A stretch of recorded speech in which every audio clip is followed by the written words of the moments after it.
निश्चित गति से 15 किलोमीटर की डिस्टेंस तय करने में 20 से 30 मिनट अधिक समय लेता है।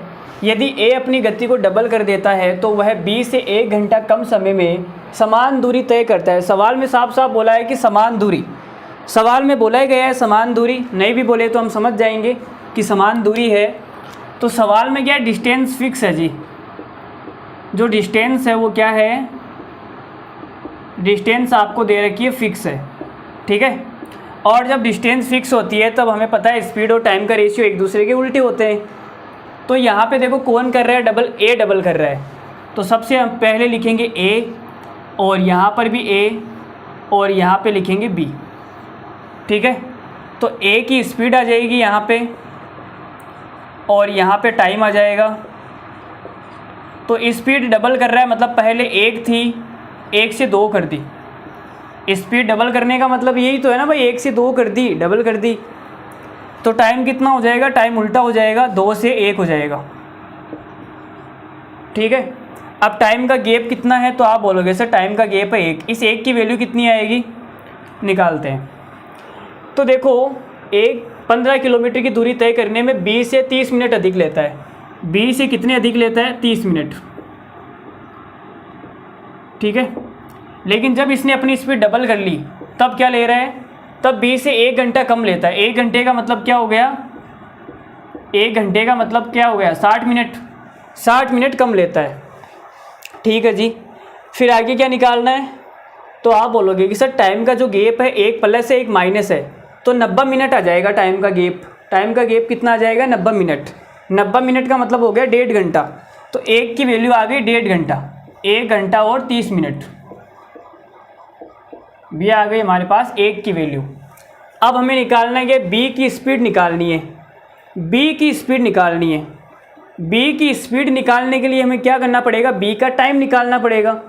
भाई हमें पता है कि जो बी है वो 15 किलोमीटर की डिस्टेंस चलता तो है, लेकिन कितने टाइम में चलता है वो निकालना पड़ेगा ना, मेन तो वो ज़रूरी है ना भाई। उसके बिना कुछ हो सकता है क्या, उसके बिना कुछ भी नहीं हो सकता। समझ रहे हो मैं क्या बोलना चाह रहा हूँ। तो देखो बी का टाइम किसे निकालेंगे, पहले ए का टाइम निकाल लेते हैं। 1 की वैल्यू है 1 घंटा 30 मिनट, तो 2 की वैल्यू बता सकते हो आप मुझे।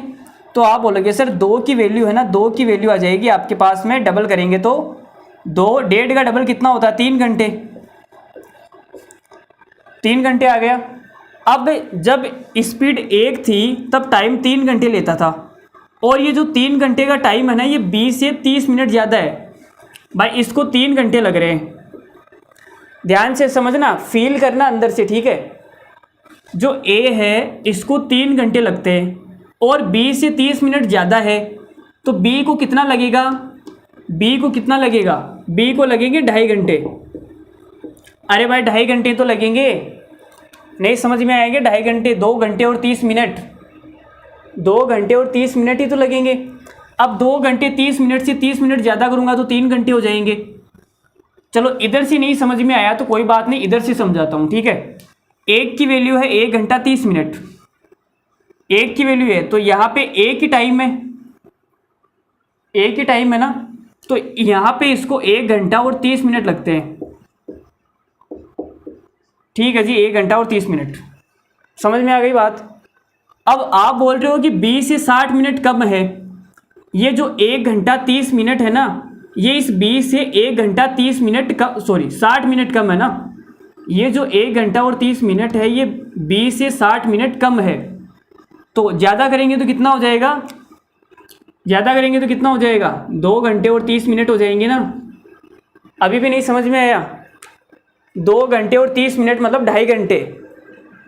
समझ में आ गया, चलो अच्छी बात है, समझ में आ गया। तो नहीं आया तो वीडियो को वापस देखेंगे। चलो तो 2 घंटे और 30 मिनट यहाँ पे लिख देता हूँ, मैं कहाँ लिखूँ, चलो यहाँ पे लिख देता हूँ। 2 घंटे और 30 मिनट का मतलब हो गया 2.5 घंटे।